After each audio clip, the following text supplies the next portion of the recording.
Olá! Nesta aula 32, vamos olhar para a equação de Schrödinger a partir da teoria do nó temporal e dar um passo conceitual forte. Em vez de tomá-la como lei fundamental da natureza, vamos entendê-la como forma aproximada de uma dinâmica mais profunda, quando a rede temporal entra em um regime muito específico de coerência.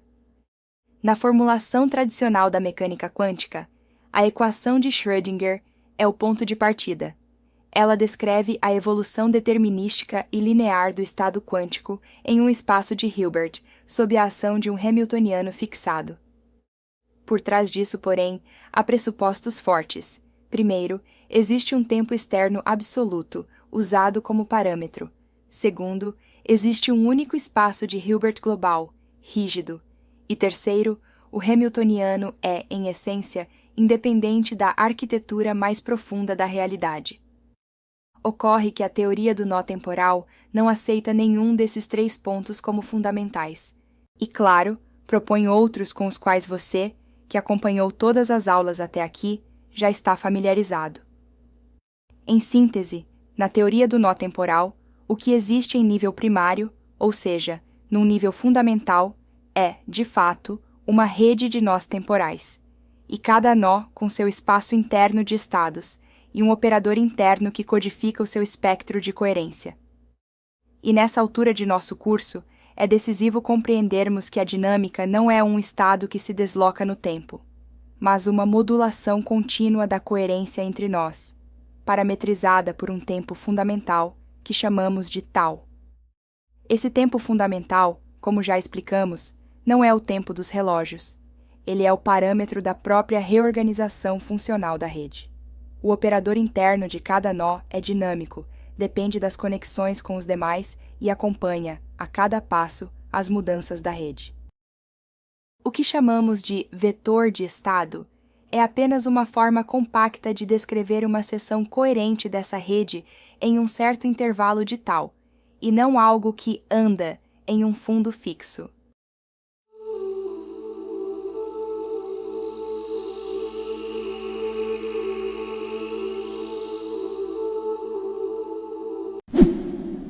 A pergunta desta aula, então, é: como a equação de Schrödinger aparece nesse cenário? A resposta central da TNT é a seguinte: ela surge quando a rede entra em um regime de coerência quase estacionário, capaz de projetar um tempo linear bem definido, que chamamos de T. Em termos simples, há situações em que a modulação em tau se organiza de tal forma que a rede escolhe uma direção dominante de coerência, e essa direção pode ser lida, na projeção, como um eixo de tempo regular. Nesse regime, os espaços internos associados a cada nó alinham-se como se formassem uma única fibra quase rígida, e os operadores internos de uma certa região coagulam em algo que, do ponto de vista do observador, se comporta como um hamiltoniano efetivo, praticamente constante. A partir daí, fica possível descrever a evolução da seção coerente, não mais em função de tau, mas em função de t, como se o estado evoluísse em um pano de fundo fixo. É justamente nesse patamar que a dinâmica fundamental da TNT pode ser reescrita, com excelente aproximação, na forma linear e unitária da equação de Schrödinger. A unitariedade, portanto, não é postulado. Ela aparece porque, nesse regime de alta estabilidade, o fluxo de coerência entre os nós é exatamente conservado. Nada de coerência vaza para fora da região considerada, nem é criado do nada. O que há é uma circulação perfeitamente balanceada. Isso garante que a norma do estado projetado permaneça constante e que as fases internas associadas aos modos de cada nó evoluam de forma regular sob a ação do hamiltoniano emergente. Em uma linguagem mais familiar, podemos dizer que surge um operador que gera a evolução temporal de maneira linear e reversível, e é essa estrutura que reconhecemos como a equação de Schrödinger. A elegância e o refinamento dessa abordagem da TNT é admirável. O ponto crucial que você deve observar aqui é a notável inversão de perspectiva oferecida pela TNT. Afinal, não é a equação de Schrödinger que define o regime quântico. É a organização da rede temporal que, quando entra nesse regime quase estacionário de coerência, faz com que a equação de Schrödinger se torne válida como descrição efetiva. Fora dessa janela de estabilidade, isto é, quando há oscilações espectrais fortes, bifurcações, colapsos de coerência ou reorganizações topológicas intensas, a linearidade e a unitariedade se rompem, e a TNT prevê termos efetivos não lineares e não unitários, que a mecânica quântica padrão simplesmente não contempla. Por fim, neste primeiro momento da aula, o que precisamos reter é isto: a equação de Schrödinger não é negada ou mesmo reformada pela TNT, mas é simplesmente recontextualizada.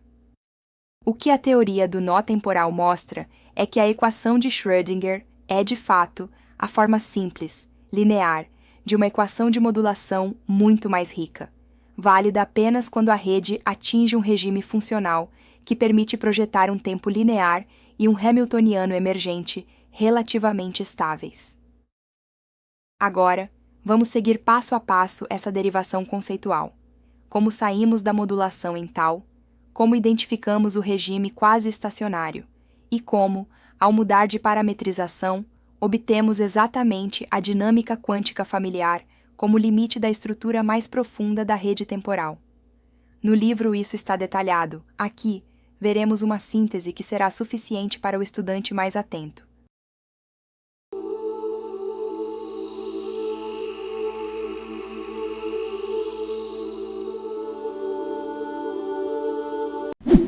Agora vamos amarrar, passo a passo, como a dinâmica fundamental da TNT, escrita em termos da modulação em tal, dá origem à equação de Schrödinger quando a rede entra no regime adequado. O primeiro passo é fixar o cenário. Escolhemos uma região da rede temporal na qual a coerência entre os nós é alta e relativamente estável. Isso significa duas coisas ao mesmo tempo. De um lado, o fluxo de coerência entre os nós daquela região é bem balanceado. O que sai de um nó em termos de sintonia funcional é compensado pelo que entra a partir dos vizinhos. De outro, as variações da estrutura interna desses nós são lentas quando comparadas à cadência básica de modulação em tal.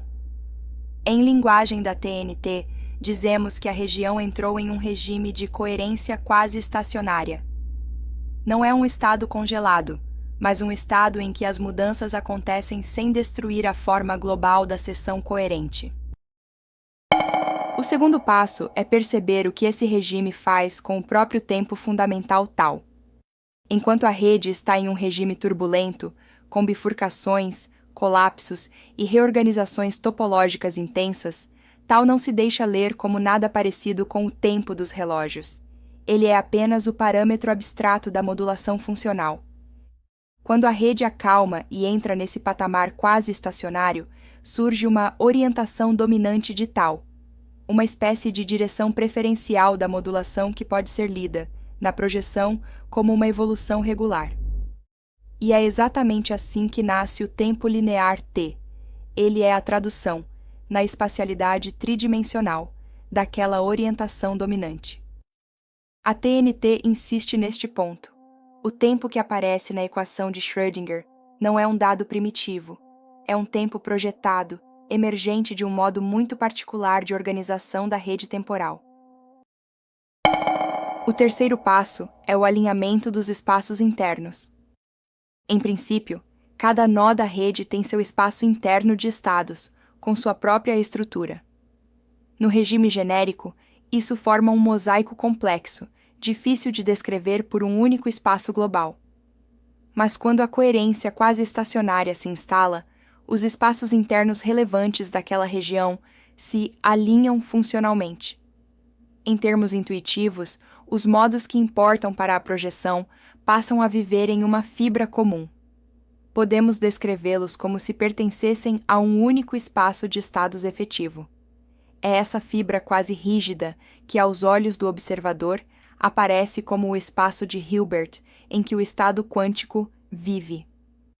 O que na TNT é um alinhamento de espaços internos de nós distintos, na formulação tradicional é um único espaço de Hilbert global. O quarto passo é a emergência do Hamiltoniano efetivo. No regime geral da TNT, o operador interno de cada nó acompanha, o tempo todo, a reorganização da rede. Ele não é um objeto fixo, mas um dispositivo de leitura local da coerência funcional. Ao entrar no regime quase estacionário, essa dependência se simplifica.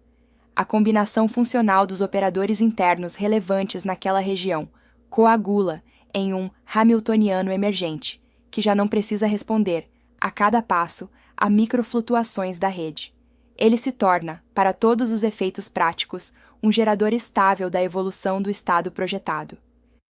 Em outras palavras, aquilo que chamamos de Hamiltoniano na equação de Schrödinger é, na TNT, a leitura coagida, ou melhor, a forma efetiva e condensada de uma parte da dinâmica interna da rede em um regime de alta estabilidade.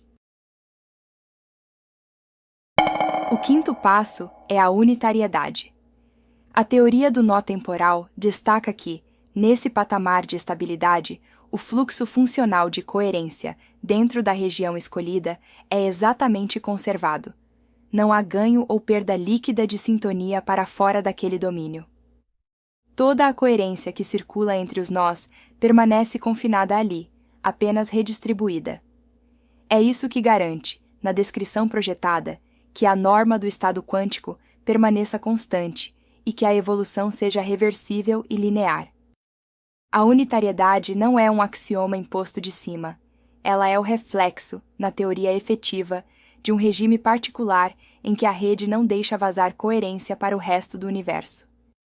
Enquanto essa condição vale, a dinâmica em T pode ser escrita na forma conhecida da equação de Schrödinger, com um Hamiltoniano bem definido, gerando uma evolução linear, determinista e unitária do estado. Por fim, o sexto passo é entender o alcance desse resultado. Ao reconstituir a equação de Schrödinger desse modo, a TNT não está abolindo a mecânica quântica.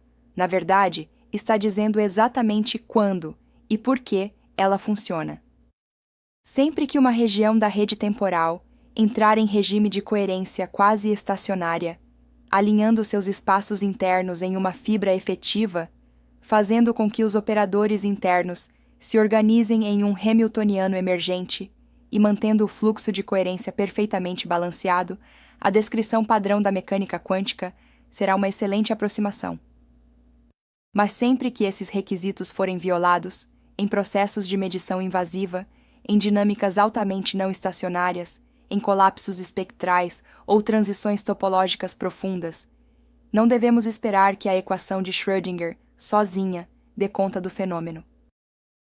É aí que aparecem, no formalismo da TNT, termos efetivos não lineares, não unitários e dissipativos, que revelam o limite de validade do quadro quântico tradicional. Em resumo, a novidade conceitual da TNT é clara. A equação de Schrödinger deixa de ser vista como fundamento absoluto e passa a ser compreendida como a pele linearizada, digamos assim, de uma dinâmica mais profunda de modulação da rede temporal. A equação de Schrödinger é correta, mas condicionada.